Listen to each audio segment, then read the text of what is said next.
نحمدہ ونصلی ونسلم علی رسولہ الکریم۔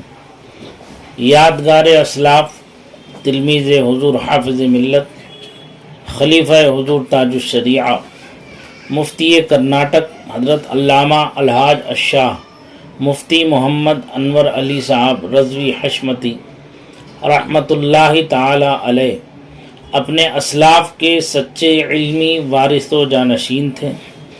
محدث و مفسر، فقیہ و متکلم، مفتی و مناظر، مفکر و مدبر، متقی و پرہیزگار، عابد و زاہد، مذہب اہل سنت اور مسلک رضا کے عامل و مبلغ، ناشر اور نڈر ترجمان تھے۔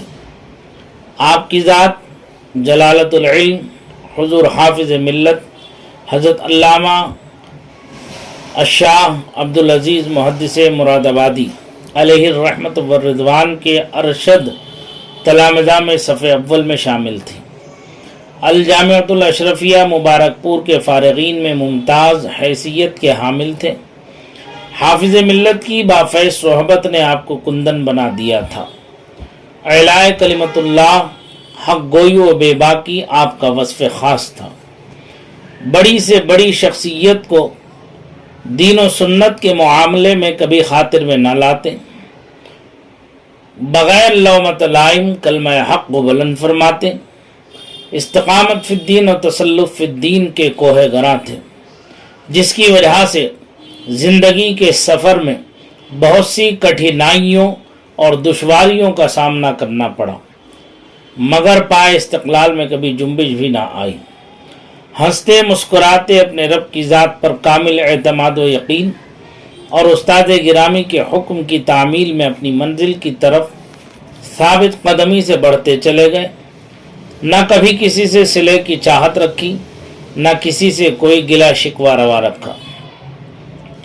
اپنے آقا و مولا حضور سید عالم نور مجسم حضور احمد مجتبیٰ حضرت محمد مصطفیٰ صلی اللہ تعالی علیہ وسلم کی بارگاہ میں استغاثہ پیش کرتے ہوئے دین متین کی خدمات تا حیات نہایت حسن و خوبی کے ساتھ انجام دیتے رہے۔ آپ کا علم و عمل اور تقوی و طہارت ضرب المثل تھا۔ درس و تدریس پر کامل مہارت حاصل تھی۔ درس و تدریس سے ایک عرصہ دور رہنے کے باوجود علمی مجالس و محافل میں آپ کی گفتگو سے آپ کی علمی جلالت و شان نکھر کر سامنے آتی تھی۔ آپ کی دعوت و تبلیغ اور واعظ و نصیحت سے ہزارہا گمگشتگان راہ منزل مقصود سے ہمکنار ہوتے، لوگوں میں مذہب و مسلک میں پختگی پیدا ہوتی، سنیت کو فروغ و استحکام ملتا، لوگ بد مذہبی و بدعقیدگی سے دور ہو کر مذہب حقہ اہل سنت و جماعت اور مسلک رضا سے وابستہ ہو جاتے۔ آپ کی ذات اخلاق حسنہ کا پیکر تھی۔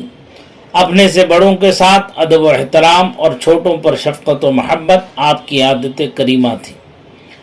آپ میں خرد نوازی اور ایثار و محبت کا جذبہ فراواں موجزن تھا۔ آپ نے ہمیشہ اہل سنت و جماعت کے درمیان صلح و محبت، اتحاد و اتفاق، صلہ رحمی و رواداری کے انتھک کوششیں کرتے رہے اور اپنے وابستگان کو اسی کی نصیحت فرماتے رہے۔ اپنے معاصرین میں اہل علم کے اعلیٰ قدر مراتب قدردانی اور حوصلہ افزائی فرماتے تھے۔ اگرچہ وہ عمر میں آپ سے چھوٹا ہی کیوں نہ ہو، اس کی بات غور سے سنتے اور شافی و کافی جواب سے اس کی اصلاح فرماتے۔ پوری زندگی بدعقیدہ و بد مذہبوں کی سرزنش کرتے رہے اور ان کا تعقب فرماتے رہے، اور اہل عقیدت و محبت کو ہمیشہ ان سے دور و نفور رہنے کی تلقین کرتے رہے۔ ریاست کرناٹک میں دعوت و تبلیغ اور اشاعت دین و مذہب میں اپنی عمر عزیز کے 52 سال کامل طور پر گزارے۔ ایک ملاقات میں آقر سے حضرت نے فرمایا، میں نے اپنے استاد گرامی حضور حافظ ملت علیہ الرحمت والرضوان کے حکم پر سن 1971 عیسوی میں ریاست کرناٹک حاضر ہوا تھا۔ میری زندگی میں بہت سی دشواریاں آئیں، مگر اس وقت سے لے کر آج تک استاد گرامی کے حکم کی تعمیل کر رہا ہوں۔ اہل سنت و جماعت ریاست کرناٹک پر آپ کے بہت سے احسانات ہیں۔ ہر قدم پر اہل سنت کی رہنمائی اور رہبری فرمائی،